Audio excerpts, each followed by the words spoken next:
السلام علیکم ورحمۃ اللہ وبرکاتہ نحمدہ ونصلی علی رسولہ الکریم اما بعد فاعوذ باللہ من الشیطان الرجیم بسم اللہ الرحمن الرحیم۔ میرے معزز سامعین، اللہ پاک کا بہت بڑا احسان ہے کہ اللہ نے ہمیں مسلمان پیدا کیا اور اسلام پر دین پر چلایا اور اسلامی گھرانے میں پیدا کیا۔ یہ اللہ کا بہت بڑا احسان ہے اور آپ صلی اللہ علیہ وسلم کا امتی بنایا۔ اور اللہ پاک نے ہمیں دنیا میں بے شمار ہزارہا نعمتیں عطا فرمائی ہیں جن کا ہم شکر نہیں ادا کر سکتے۔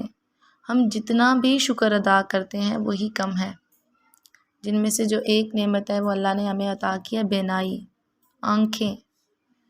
ویسے تو بہت سی نعمتیں اللہ نے عطا کی ہیں، جتنی بھی ہم اگر ان کو کاؤنٹ کرنا شروع کریں، اگر ہم انہیں گننا شروع کریں تو وہ ہم نہیں گن سکتے ان کو۔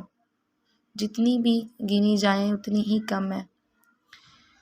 آنکھیں اللہ تعالیٰ کی بہترین نعمت ہے۔ اگر ہم اس کی بناوٹ پر غور کریں تو اللہ کی عطا کردہ بیش بہا اس نعمت پر حیرت زدہ ہوں گے۔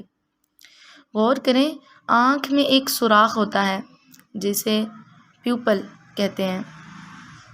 اس سے روشنی گزرتی ہے اور انسان دیکھتا ہے، لیکن دھول، مٹی اور پانی اندر نہیں جاتے کیونکہ اس کے اوپر اللہ نے ایک باریک پردہ جسے کورنیا کہتے ہیں وہ بنا رکھا ہے۔ اس پردہ کو دھونے کے لیے ہر وقت آنسوں کی ایک تہہ رہتی ہے تاکہ ہماری آنکھیں جو ہیں وہ محفوظ رہیں اور روشن رہیں۔ کون ہے وہ جو آنکھوں کو ایسی خوبصورتی سے بنانے والا؟ وہ کون ہے ہمیں اس میں جو ہم اس سے دیکھتے ہیں ہمیں بینائی عطا کرنے والا کون ہے؟ بے شک وہ تنہا اللہ ہے۔ قرآن پاک میں ارشاد ہے فَبِأَيِّ آلَاءِ رَبِّكُمَا تُكَذِّبَانِ کہ تم اپنے رب کی کون سی نعمتوں کو جھٹلاؤ گے۔ آنکھوں کی بینائی دو قسم کی ہے۔ ایک آنکھوں کی بینائی بصارت کے طور پر ہے اور ایک دل کی بینائی بصیرت کے لیے۔ بصارت جسے ہم آنکھوں سے چیزیں دیکھتے ہیں ادھر ادھر، بصیرت دل کی نگاہ۔ اسی طرح اندھا پن بھی دو قسم کا ہے، ایک آنکھوں کا اندھا ہونا اور ایک دل کا اندھا ہونا۔ حقیقت یہ ہے کہ آنکھیں اندھی نہیں ہوتی بلکہ وہ دل اندھے ہوتے ہیں جو سینوں میں ہیں۔ اصل نقصان دل اندھا ہونے اور بصیرت سے محروم ہونے کا ہے۔ اس لیے کہا جاتا ہے کہ نظروں میں حیا پیدا کریں، نظروں کو جھکا کر رکھیں تاکہ ایمان کی مٹھاس، دل کی روشنی اور فراست اور دل کی قوت کے ساتھ ثابت قدمی اور بہادری پیدا ہو۔ آج ہمارا یہی حال ہے کہ ہم دل سے اندھے ہو چکے ہیں، اپنی بصیرت کھو چکے ہیں، لیکن آنکھوں سے اس پوری دنیا کو دیکھ رہے ہیں، اللہ کی نعمتیں دیکھ رہے ہیں، سب کچھ دیکھ رہے ہیں، لیکن دل ہمارے بالکل اندھے ہو چکے ہیں۔ نہ ہی دلوں میں اللہ کی محبت ہے اور نہ ہی دین کی محبت۔ ہمیں اللہ کی عبدیت اور وحدانیت نظر ہی نہیں آتی، اس لیے کہ ہماری زندگیوں میں دین نہیں ہے۔